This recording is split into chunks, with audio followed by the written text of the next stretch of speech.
presidencia de la Junta de Fiscales Superiores, en el marco de la aplicación del nuevo Código Procesal Penal, ha organizado este taller de investigación criminal y criminalística, la misma que está dirigido al personal fiscal y administrativo con el propósito de buscar la especialización en la aplicación práctica del nuevo modelo acusatorio.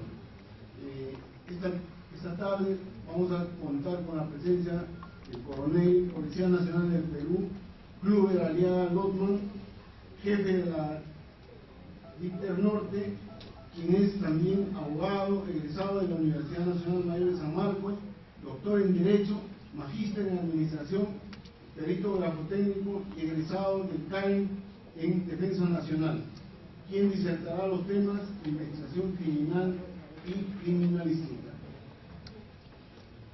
Un voto de palmas al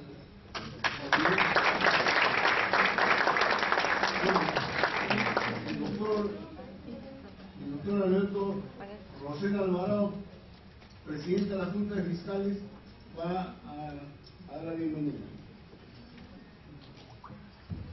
Señores, muy buenas tardes. Como bien lo ha dicho acá el presentador, tenemos creo que el privilegio de contar con un oficial de la Policía Nacional de una impecable trayectoria, no solamente desde el ámbito funcional, sino también por experiencia docente, académica, abogado, doctor en Derecho.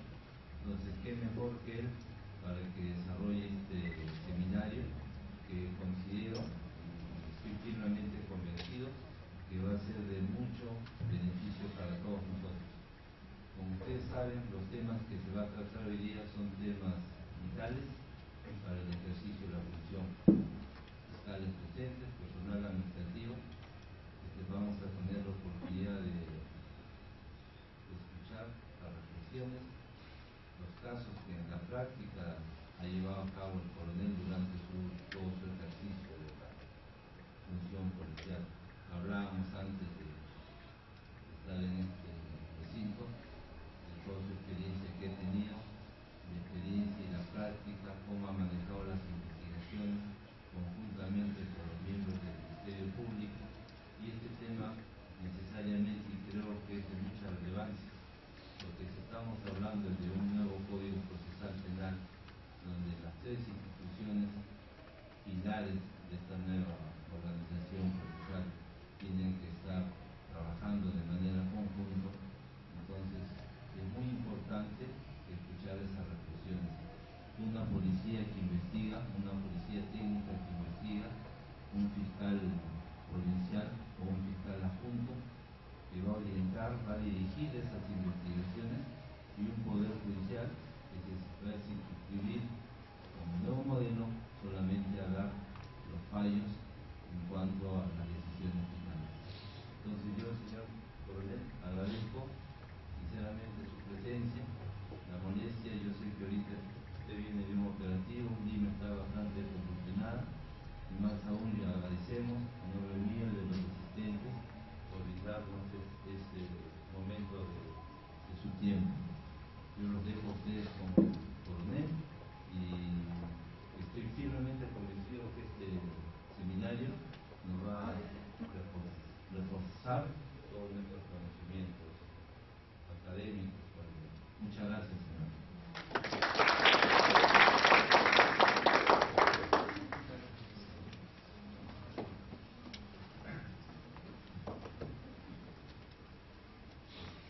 Señor doctor Rosel, presidente de la Junta de Fiscales Superiores, señores fiscales, personal administrativo de la Fiscalía, para mí es un verdadero honor estar acá de frente para poder transmitirles algunas experiencias teóricas, prácticas sobre estas dos disciplinas que se aplican mucho dentro de la labor policial, que es la investigación criminal y la criminalística. A manera de introducción, para entrar al tema, quisiera primero abordar el tema de qué cosa es la investigación y qué es la investigación científica, y cómo dentro ubica la investigación del delito, ¿no? Bueno, como todos sabemos, la investigación científica es un proceso metodológico que nos permite llegar a conocer o a resolver problemas prácticos. Entonces, en la investigación científica se dan dos tipos de investigación: la investigación científica directa y la investigación científica inversa. La investigación científica directa, que es realizada por todos los profesionales de las ciencias naturales, es decir, estamos hablando de la física, química, biología, etc., consiste en que el investigador toma los elementos de la realidad, los elementos observables, medibles, verificables de la realidad, y las analiza individualmente, y luego estableciendo relaciones que puedan tener estas partes de la realidad, a las que en la investigación científica se las ubica, se las identifica como variables de estudio, ¿no? Entonces, una variable es un elemento observable de realidad que puede ser observable, puede ser medible. ¿Y de qué manera esta variable, esta parte de la realidad, se relaciona con otra variable que también es otra parte o aspecto de la realidad? Entonces, en la investigación científica directa, el investigador va observando, va viviendo, va notando cuáles son los efectos que produce la acción de un agente en el otro agente, la acción de una variable en su relación con la otra variable. Entonces, es una investigación relativamente sencilla, donde lo que se exige es tener pues bastante capacidad de razonamiento, capacidad de observación, despojarse de la subjetividad, tratar de ser lo más objetivo posible, y en base a esta observación y a los análisis y síntesis y deducciones que se hagan, empleando los diversos métodos, se puede arribar a un conocimiento, o se puede arribar a resolver un problema práctico en la realidad. Pero en la investigación científica también existe la investigación científica inversa. La investigación científica inversa es más compleja, es más difícil, y debido a que la investigación científica inversa, el investigador parte del final, de un resultado, sin haber conocido cuáles fueron las relaciones o cómo se dieron las relaciones que causaron un resultado, un efecto. Es una investigación reconstructiva. Es como en la investigación directa, el investigador, podemos hacer una analogía: tomamos un novillo de hilo y lo lanzamos al piso, ese novillo de hilo se va a ir desatando, nosotros vamos observando cómo se va desatando y vamos tomando nota. Pero en la investigación científica inversa partimos la última punta del hilo y tratamos de reconstruir cómo era originalmente este novillo.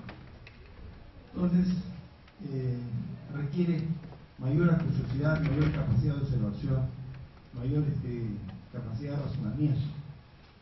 Bueno, la investigación del delito es una investigación científica inversa, porque el investigador parte del final, no ha sido testigo, no estuvo presente en el momento que se realizó el hecho criminal, encuentra solamente el efecto del producto del delito o las consecuencias de esto, y a través de la observación minuciosa de estos elementos a los que el investigador llama indicios, que son los elementos sensibles, el material sensible, trata de reconstruir objetiva e históricamente qué es lo que sucedió o cómo sucedieron los hechos. Esta reconstrucción va a tratar de ser lo más fiel, lo más exacta posible. Indudablemente la reconstrucción es muy difícil que se haga al 100%, ¿no? Lo que se busca el investigador es que esta reconstrucción sea la más cercana posible a la realidad en el mayor porcentaje posible. Entonces, dentro de la investigación científica, la investigación del delito es pues una investigación científica inversa, es más compleja, es más difícil que la investigación científica directa. Entonces, esta es la primera idea fuerza que quisiera que ustedes tomen nota. Luego vamos a tratar de responder qué es la investigación criminal.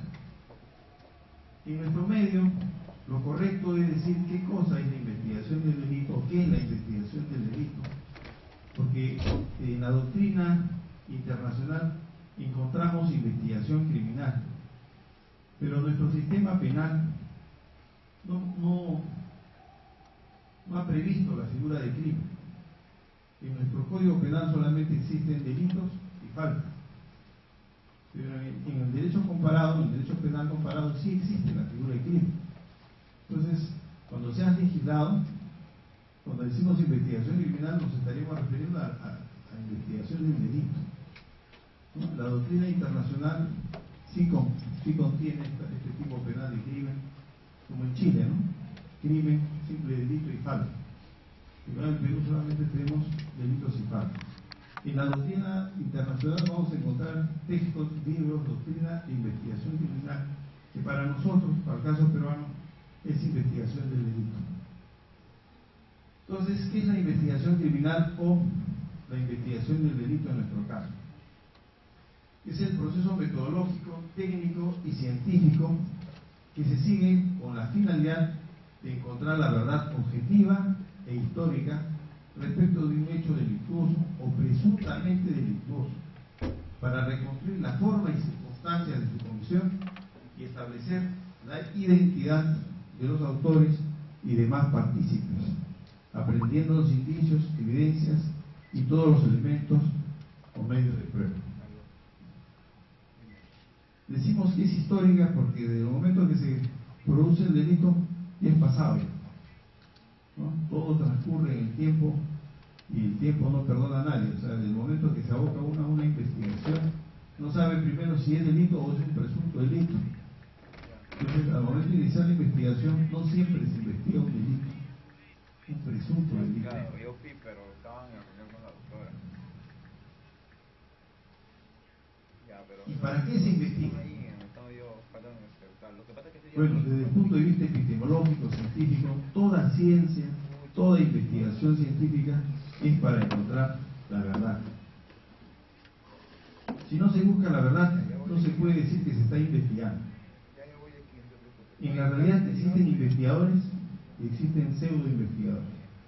Los investigadores son los que afanosamente buscan la verdad, y los pseudo investigadores se conforman con encontrar un culpable aparente, pero que en realidad no es.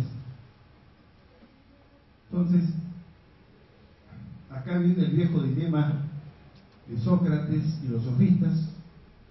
Sócrates se empecinaba en encontrar la verdad, porque decía que la verdad da certeza y la verdad nos lleva al conocimiento, a la sabiduría, al actuar correcto y propio. Y los sofistas le decían: estás loco, estás perdiendo el tiempo, nunca vas a encontrar la verdad.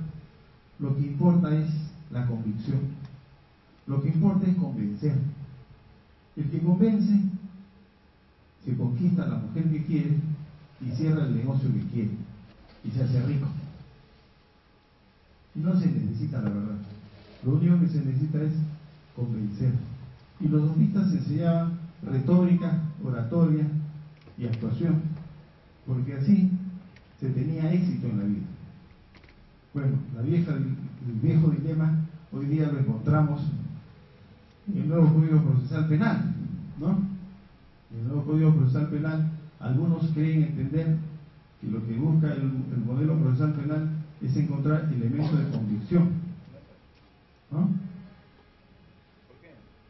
Y me parece que acá hay un pequeño error científico, metodológico y epistemológico, porque lo propio es que la investigación del delito y el proceso deben buscar la verdad, pero que se puede conformar cuando no se haya con elementos de convicción, pero no se puede poner a los elementos de convicción como el nivel superior o el nivel máximo, o sea, la máxima pretensión. La pretensión de todo investigador debe ser, como siempre ha sido, encontrar la verdad. Pero se puede uno conformar con una probabilidad. La verdad no da certeza, la convicción nos da una probabilidad en la que existe la posibilidad de error.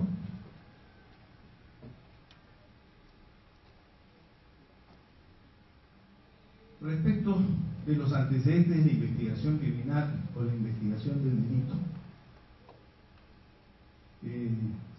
sé bien que todos no son creyentes, pero vamos a hacer la historia de la investigación del delito desde dos enfoques, desde el enfoque bíblico y desde el enfoque histórico, científico. Primero vamos a ver la historia de la investigación del delito desde el punto de vista de los relatos bíblicos. ¿Qué nos dice la Biblia? El Génesis, el primer libro de la Biblia, la primera historia de la Biblia es la historia de Adán y Eva. Es la historia en que el Dios, creador de todo, hace de legislador y establece una norma prohibitiva. De todo el huerto del Edén puedes comer, menos del árbol del bien y del mal que está al centro del huerto. Y bueno, se da la primera norma jurídica y aparece ahí la primera transgresión a la norma. Como todos ustedes saben, la serpiente, el diablo, instiga a Eva, convence a Eva, determina a Eva de que es mentira lo que dice Dios, que no se va a morir, no le va a pasar nada, y que coma el árbol del bien y el mal, porque lo que en realidad pasa es que Dios no quería que ella sea como Dios, que sepa el bien y el mal. La determina, la convence mediante la mentira, que también es un elemento importante en los investigadores. Los investigadores estudiamos la criminalística de la mentira, porque la mentira está presente siempre en toda la sociedad humana y en toda la historia de la humanidad.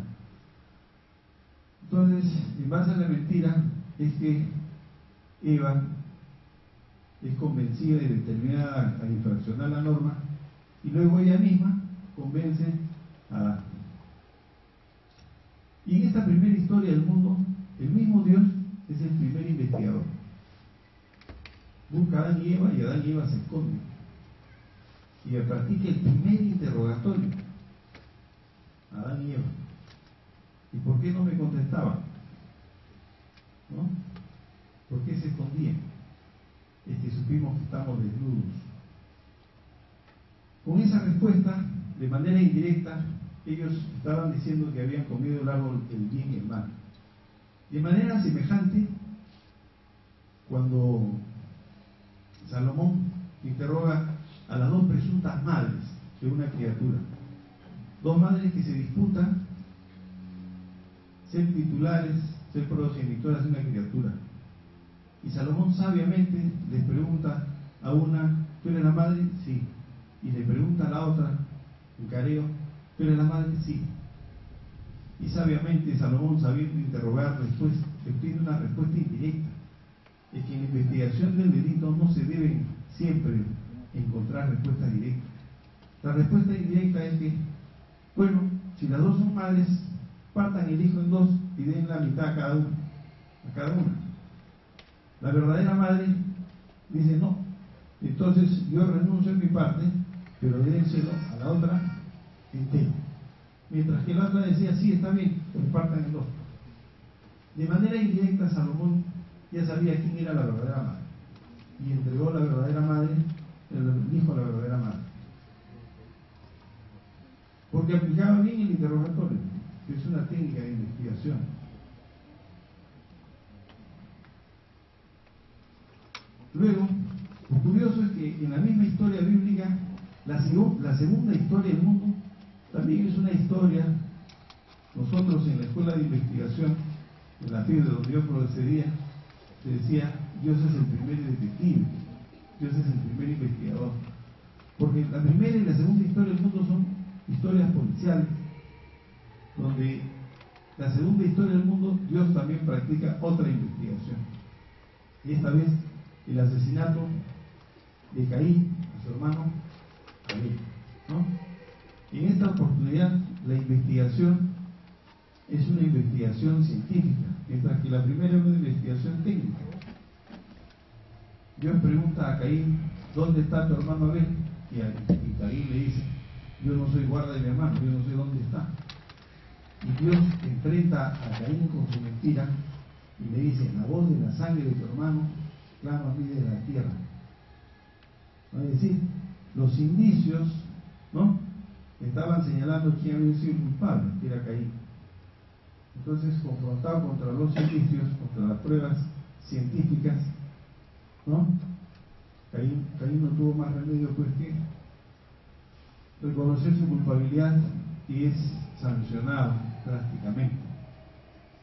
No hay venganza. Y la Biblia también nos enseña cómo debe ser la justicia. La justicia no es ojo por ojo, porque Dios no mató a Caín por haber matado a Abel. Lo castigó. Le dio un castigo duro, pero no lo mató. Entonces, la pregunta es, ¿cuál es el mensaje de la historia? ¿Qué nos quiere decir la Biblia cuando en la primera historia del mundo Dios Padre aparece como legislador, aparece como investigador y aparece como juez? Y luego, en los relatos bíblicos, ya como lo vemos a Dios, vemos a los apóstoles, a Jesucristo. Yo entiendo que la Biblia nos está diciendo que estas labores de legislar sabiamente, de investigar correctamente y de actuar en justicia, o sea, actuar como juez, resolver, decidir, son funciones muy delicadas y muy importantes para la vida en sociedad. Si se falla con la legislación, si se falla con la investigación o si se falla con la decisión sancionadora, entonces la sociedad posiblemente sea inviable. De ahí la importancia de la investigación del delito en la vida social. Ahora vamos a pasar a los antecedentes de la investigación según la historia, de acuerdo a los datos científicos. ¿Qué es lo que tenemos? En primer lugar, tenemos a Aristóteles, filósofo griego muy reconocido, que consideraba legítimo el uso de la tortura como medio para obligar a los sospechosos a soltar la versión que los jueces necesitaban. Entonces, en esa época era legítimo, era correcto, era legal el uso de la tortura para obtener la confesión.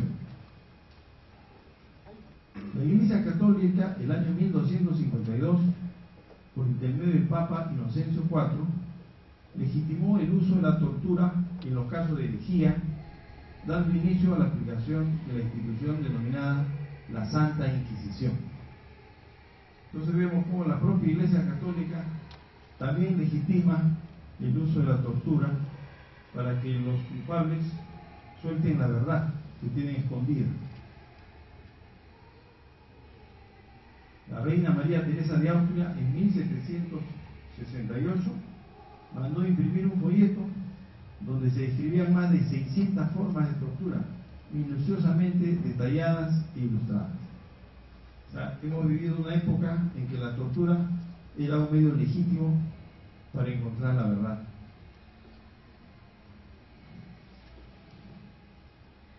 También tenemos la historia de la leyenda de Eureka, donde se narra un caso de estafa al rey Hierón de Siracusa por parte de su joyero. En esta ocasión, Arquímedes, sabio, matemático, físico, inventor griego, en el año 285 a 212 a.C., había descubierto la ley de la pérdida que sufren los cuerpos sumergidos en un líquido, o ley de dislocación del agua. Gracias a esta ley pudo determinar Arquímedes el diferente peso específico del oro y la plata, y establecer o probar científicamente en esa época, antes de Cristo, que el rey Hierón de Siracusa había sido objeto de una estafa.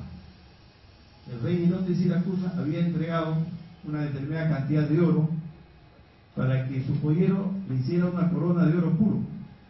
Pero el joyero había mezclado plata con oro y le entregó una corona trucada, una corona que no era el pacto del contrato. Pues había sido estafado, y esto fue probado científicamente el año 212 a.C. En Francia, en 1570, el rey Carlos IX dispuso la creación de la comunidad de peritos calígrafos verificadores para solucionar un problema de imitación de firma. Ustedes saben, ahora todo el mundo conoce que la grafotécnica es una disciplina científica que puede identificar a las personas por su grafía, o sea, por la forma en la que escriben. Nuestra escritura es única, así como cada uno de nosotros es único y diferente a los demás. Podrán imitar, pero no van a poder igualar jamás las características particulares que tiene una persona al escribir: el tamaño de la letra, la distancia entre una letra y otra, la forma en que se inician y la forma en que se terminan los trazos. Entonces, no es la forma externa la que identifica a una persona, sino las pequeñas características o particularidades que pasan inadvertidas para el que no es investigador, pero que para el investigador sale hablando. El indicio le habla al investigador. Por eso que los investigadores decimos: el indicio es el mudo testigo que no miente. El problema es que solamente le habla al investigador y no le habla al resto. Y a veces los investigadores terminan siendo incomprendidos porque no se les entiende lo que están haciendo. En Francia, James March, en 1832, a sus 21 años, intervino en el caso de envenenamiento de un millonario granjero, George Butler, que fue muerto por su hijo con arsénico. Pero las demostraciones científicas que dio James March no convencieron al jurado, que no entendía de los síntomas: vómitos, convulsiones, debilidad y diarrea, que preceden a la muerte e indicaban el envenenamiento. El jurado no comprendía las expresiones precipitado amarillo, ácido sulfídrico y amoníaco. Pidieron ver el arsénico. Así, entre los gritos del júbilo de los asistentes, el acusado culpable fue absuelto. James March, herido en su orgullo de químico, en diciembre de 1836, descubrió un método que dejaba el arsénico perfectamente visible y al descubierto. Tan visible que ni los jurados más estúpidos, así dice el texto original, pudieran negarse a reconocerlo. El 16 de enero de 1840, el juez de instrucción, Morin, en Le Glandier, dio la orden de buscar arsénico en el cuerpo de Charles Lafargue, lo que permitió que el 19 de septiembre Marie Lafargue fuera hallada culpable por el jurado. Luego de observar los análisis de las vísceras de Charles Lafargue realizados por el profesor Orfila, un forense español, con el aparato de James March, o sea, con el método que inicialmente James March quiso aplicar para resolver un caso. Como ustedes pueden ver, los investigadores no siempre han sido comprendidos. El investigador normalmente ve lo que otros no ven, y es difícil convencer a los demás lo que el investigador está seguro. Bien.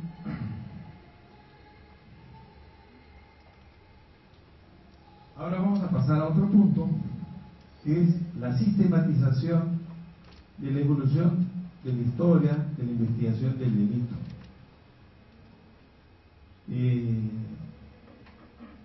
Esta se puede comprender en 4 fases. Una primera fase empírica. El hombre primitivo era un investigador nato. Todos sabemos que el hombre primitivo es un hombre que observa la realidad, es un hombre que era experto en mirar las nubes, el viento, el sol, la luna, las estrellas, y podía determinar las condiciones del clima, ¿no?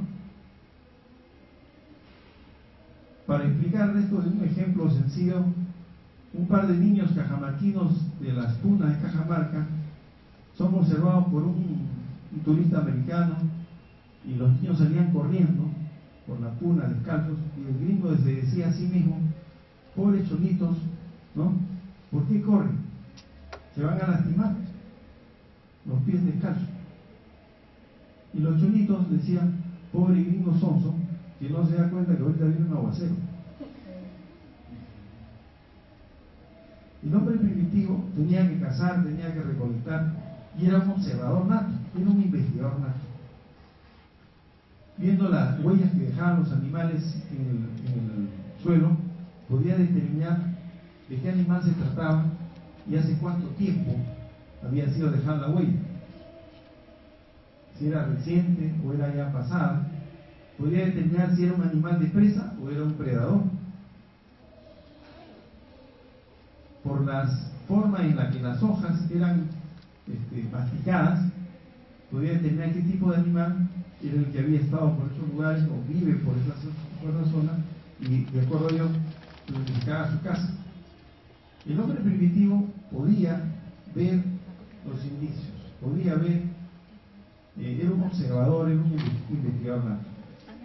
Pero el hombre deja de ser primitivo y pasa a una fase dogmática, un segundo momento en la investigación del delito, donde la verdad se buscaba en las señales del cielo, en el dedo de Dios, en las sobranías y el duelo, pasando luego al empleo de la confesión para arrancar la verdad del alma de los culpables mediante el uso de la tortura legalmente amparada.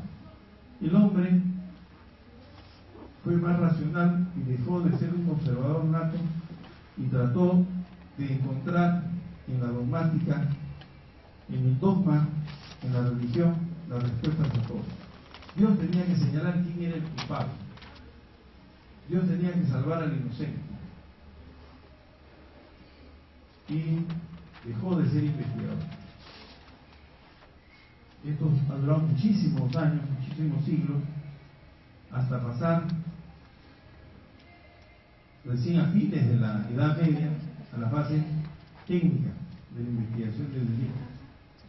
Ella surge en el momento en que se crean los primeros cuerpos policiales que se especializan en la investigación del delito y que inician el desarrollo y aplicación de técnicas policiales para los interrogatorios, por ejemplo la técnica del bueno y el malo, la técnica de la simpatía, entre otras.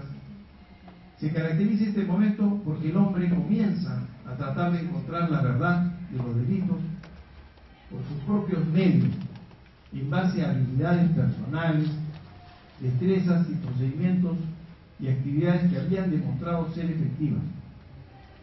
Aparece el primer investigador técnico en la historia, Eugenio Biocco, en Francia, y se crea la primera policía investigativa, la Sûreté francesa.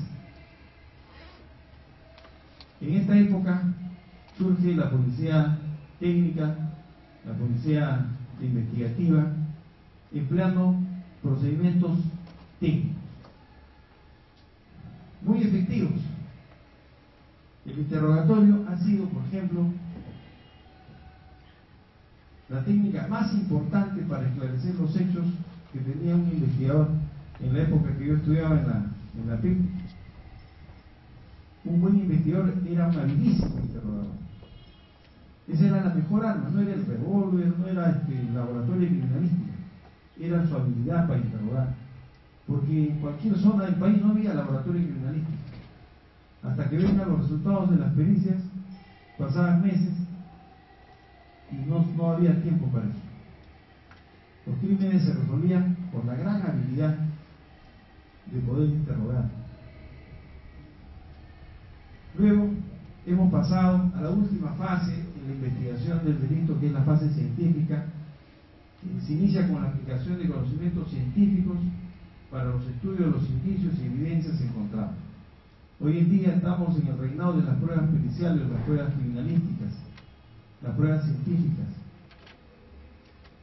Pero actualmente las investigaciones de delitos son en realidad investigaciones técnicas científicas, porque se junta lo técnico, que es lo que da resultado, lo que la experiencia práctica demuestra que es útil, y la ciencia, que es el conocimiento exacto o probable.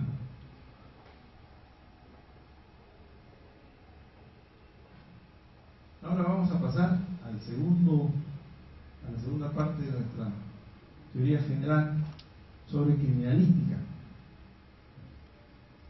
Vamos a señalar una primera definición de criminalística. Entre muchas he escogido dos definiciones. La primera nos dice que la criminalística es una ciencia multidisciplinaria e interdisciplinaria encargada del esclarecimiento de los delitos e identificación de los autores y partícipes de los mismos para hacer efectiva la aplicación de la ley penal. Y la segunda, la Escuela Alemana de Criminalística, define a la criminalística de manera muy sencilla y precisa. Nos dice que la criminalística es simple y llanamente la ciencia de la investigación criminal. Esto es la investigación criminal científica, ¿no? Entonces tenemos una investigación criminal técnica y una investigación criminal científica. Esta última es la criminalística. Es interdisciplinaria y multidisciplinaria porque la criminalística coge todos los conocimientos científicos habidos para su aplicación concreta y práctica a la reconstrucción objetiva histórica de los hechos presuntamente delictivos.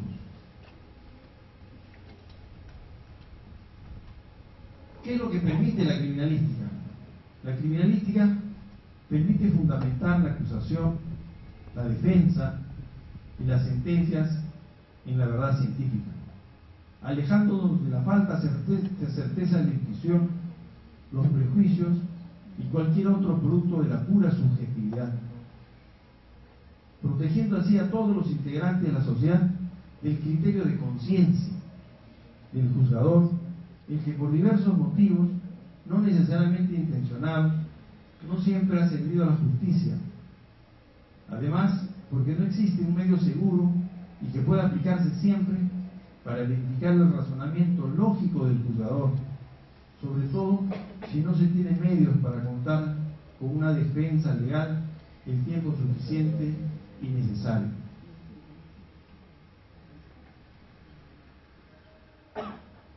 ¿Cuál es la importancia de la criminalística? La criminalística destaca así su importancia, ya que se constituye en una ciencia que permite aportar la verdad científica acerca del hecho delictuoso o accidental que se investiga o juzga, y se constituye en la mejor garantía de un debido proceso y de una mejor justicia penal.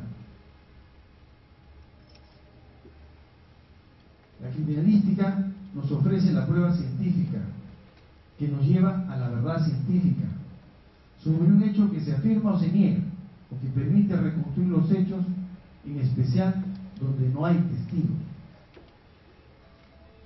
Cuando desarrollamos algún manual de investigación criminal de manera conjunta con el equipo de la Fiscalía, se iba a poner ahí erróneamente de que había casos que no tenían futuro, como por ejemplo cuando se encontraba un cadáver en un domicilio que había sido robado, asaltado, y no había ningún testigo.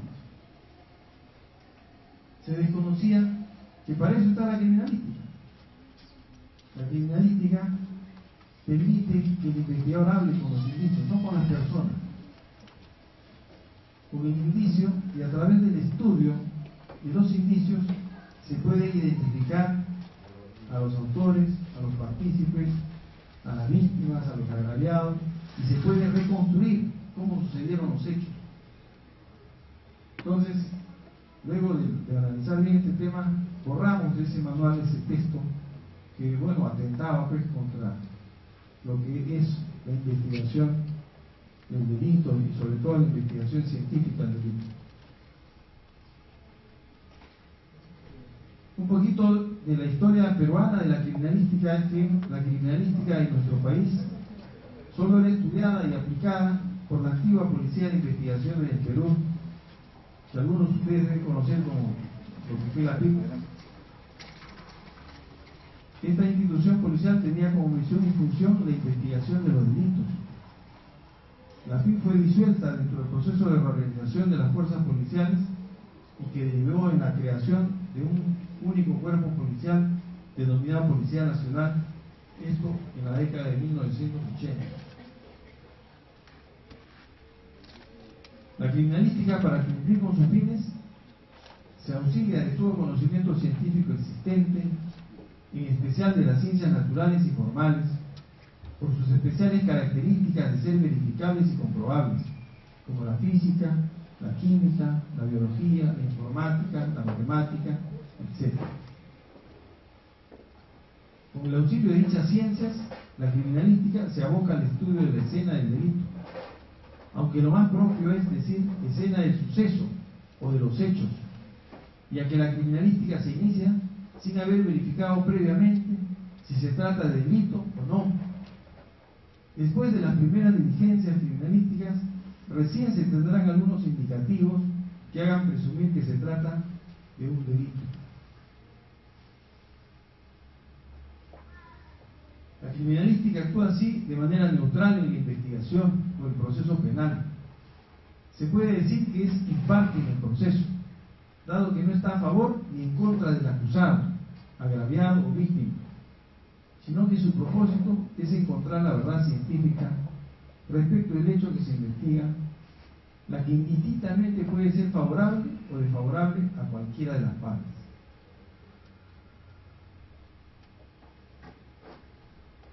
Podemos decir entonces que la criminalística surge como consecuencia de la búsqueda de la verdad a través de los medios de prueba, los que han sido difícilmente aceptados por los jurados, acostumbrados a formas simples y engañosas de encontrar la verdad. En épocas pasadas se hacía implorando la manifestación divina. Posteriormente se estableció la confesión, considerada la reina de las pruebas, y siguió a ello la prueba testimonial, que cayó en dejeto luego de dar origen a incontables injusticias y errores judiciales. Hoy en día se prefiere el indicio, el mudo testigo que no miente. Se le dice mudo porque solamente habla con los investigadores. En 1894, el doctor Hans Gross, austriaco, cuando se desempeñaba como juez de instrucción en la ciudad de Graz y profesor universitario, luego de 20 años de experiencia y observaciones como profesor y como juez, etiquetó por primera vez el término criminalística como una ciencia que comprende diversas materias, como la antropometría, el argot criminal, la fotografía, la grafología, la hematología, la medicina legal, la química legal, el interrogatorio. En su libro titulado Manual del Juez de Instrucción como Sistema de Criminalística, donde aplica los avances de la ciencia para interpretar el lenguaje mudo de los indicios. Se puede decir que Juan Gross, como juez, procuraba encontrar la verdad y para eso se preocupó en conocer todos los avances científicos de todas las ciencias que podían aplicarse a encontrar la verdad en la investigación de un hecho delictivo. La investigación criminal puede ser técnica si la verdad a la que llega se sustenta en procedimientos y métodos de esta naturaleza, y científica si el conocimiento de la verdad se alcanza siguiendo el método científico, los procedimientos y técnicas que aseguran rigor en la comprobación y verificación de los medios y elementos de prueba.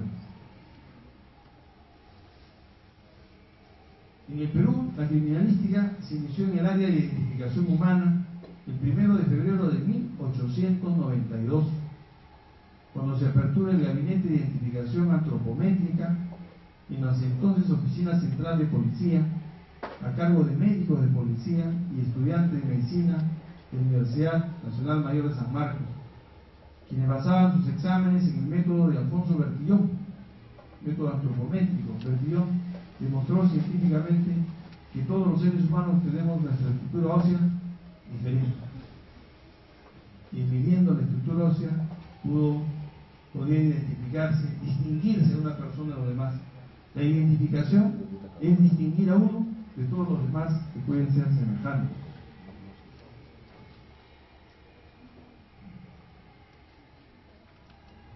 Este método antropométrico fue sustituido el 15 de abril de 1915 por el sistema dactiloscópico basado en el método de Juan Bucepich y quedando a cargo del personal del entonces Cuerpo de Investigación Civil, que era la antecesora de la PIP.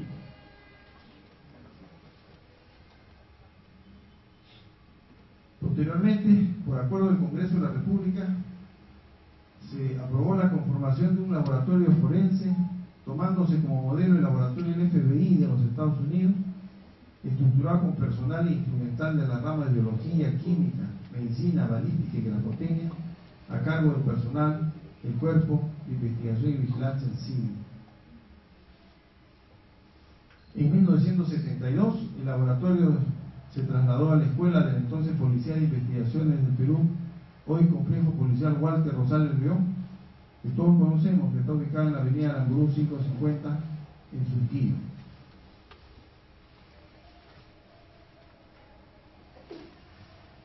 La pregunta, ¿por qué la criminalística es una ciencia? La criminalística, en su nacimiento, careció de una delimitación de un campo propio de estudio, simplemente fue la acumulación de conocimientos técnicos científicos para una aplicación práctica. Ha sido considerada como técnica policial, como policía científica, como una rama auxiliar del derecho o como parte de la criminología. Para la Escuela Cubana de Criminalística, ella es una ciencia jurídica independiente, como lo son el derecho penal, el derecho procesal penal, la criminología y la victimología. La Escuela Cubana de Criminalística sostiene que tiene un carácter de ciencia porque posee una técnica, una teoría general en la que se formulan su objeto, sus tareas, sus objetivos y el lugar que ocupa en el sistema de conocimientos, así como porque elabora sus propios medios y métodos técnicos y sus procedimientos tácticos, sobre la base de la adaptación en forma creadora de los logros de otras ciencias, entre ellas las naturales y las técnicas, y además porque tiene una fundamentación filosófica que en este caso es materialista o empirista. ¿Cuál es el objeto de la criminalística? El objeto de la criminalística es el material sensible relacionado con un presunto hecho delictuoso cometido. Es la obtención de las pruebas e indicios que acrediten actos delictuosos, investigando y examinando metódicamente con la información que proporciona la aplicación de las disciplinas coadyuvantes, las circunstancias y las contingencias concurrentes en el lugar de los hechos, así como la condición de las personas que con ellas se involucran en la comisión de los ilícitos, y así estar en la posibilidad de señalar la presunta responsabilidad de quién o quienes lo cometieron, concluyendo lógica y razonadamente todo un proceso indagatorio. Quisiera hacer un comentario porque en muchos textos se encuentra investigación de escena del delito, escena del crimen. En realidad, en la investigación del delito no hay una escena, hay varias escenas. Hay una escena donde se consumó o se agotó el delito, pero hay otras escenas donde se planificaron, donde se acopiaron las armas, donde se enterró las armas, el dinero, la droga, los cadáveres. Hay otra escena que está comprendida por los vehículos utilizados, por los locales empleados.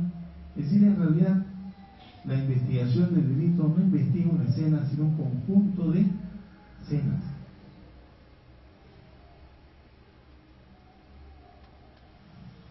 Respecto a la finalidad de criminalística, ya lo hemos mencionado, es encontrar la verdad respecto del hecho presuntamente delictuoso que se investiga. ¿Cuál es el método de la criminalística? Para llegar a la formulación de sus principios o leyes, la ciencia de la criminalística aplica el método general de las ciencias naturales. Las ciencias naturales son las ciencias de lo que los filósofos griegos decían la física, porque hay otra parte de la realidad que se llama metafísica. Los antiguos griegos partieron la realidad en dos dimensiones: lo que se puede ver y tocar, a lo que llamamos física, y lo que no se puede ver ni tocar, pero que existe y que es la metafísica. Los sentimientos, el pensamiento existen, pero no se pueden tocar. Por ejemplo, nosotros que somos abogados, nosotros podemos traer el derecho, pensar el derecho, medir el derecho. El derecho es conceptual, está en un plano cultural. La justicia y todo el derecho es conceptual, se tiene que entender. Eso está en el plano de lo que los griegos llamarían metafísica.